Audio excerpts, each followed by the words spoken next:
বাংলাদেশিদের ভারতে অবৈধভাবে প্রবেশ করাতে সক্রিয় দালাল চক্রকে গ্রেপ্তার পুলিশের। পুলিশ সূত্রে জানা যায়, ভারতীয় এক দালালের মাধ্যমে বাংলাদেশিদের ভারতে প্রবেশ করানো হতো। এরপর ওই বাংলাদেশের জাল নথিপত্র তৈরি করে ভারতের বিভিন্ন এলাকায় পাঠানো হতো। এমনই চাঞ্চল্যকর ঘটনা জানতে পারা গিয়েছে।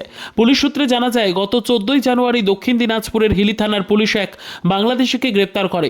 ধৃত ওই তৃতীয় লিঙ্গের বাংলাদেশির নাম বিজলি মণ্ডল ওরফে আলী মণ্ডল, বাড়ি বাংলাদেশের সিরাজগঞ্জ। তাকে জিজ্ঞাসাবাদ করে পুলিশ জানতে পারে, হিলির ডুমরন এলাকার বাসিন্দা কুশ বর্মন নামের এক দালালের মাধ্যমে সে এদেশে এসে গোপন ডেরায় আশ্রয় নেয়।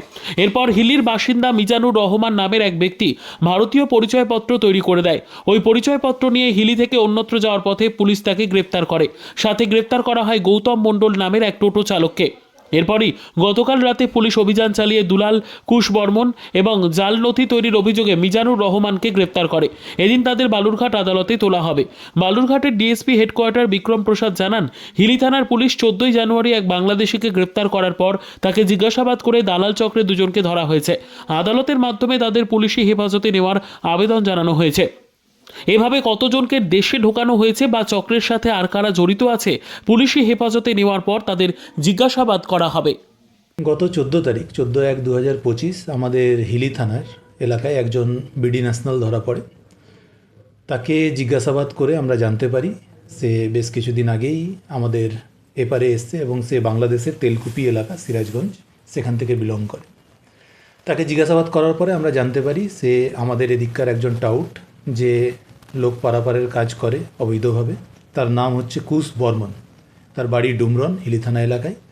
তাকে আমরা ইন্টারসেপ্ট করি এবং তাকে জিজ্ঞাসাবাদ করে জানা যায় যে সে বেশ কিছুদিন ধরে এই ধরনের লোকজনকে এপার ওপার করার কাজ করে এবং তাদের ফোর্সড ডকুমেন্টস, বিশেষ করে আধার কার্ড এবং অন্যান্য আইডেন্টি কার্ড তৈরির কাজের সাথেও সে যুক্ত।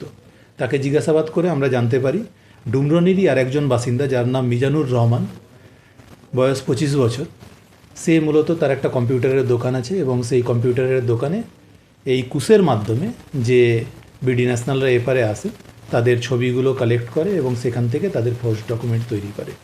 তো সেই ইনপুটের উপর আমরা ওয়ার্কআউট করি এবং আমরা রাতের মধ্যেই ডুমরন থেকে সেই মিজানুর রহমান তাকেও ধরি এবং তার দোকানের যে যন্ত্রপাতি আছে সেগুলো আমরা সিজ করেছি এই কেস কানেকশনে। এখনও তাদের জিজ্ঞাসাবাদ চলছে, পুরোপুরি তথ্য এখনও আমাদের হাতে নেই। একজনকে আমরা ধরেছিলাম, তাকে জিজ্ঞাসাবাদ করে এই দুজনের কানেকশন পাওয়া গেছে এবং আমরা চেষ্টা করছি আর কারা যদি কেউ এসে থাকে তো তাদেরকে পুলিশ বের করার জন্য। ব্যুরো রিপোর্ট, উত্তর বাংলা সংবাদ।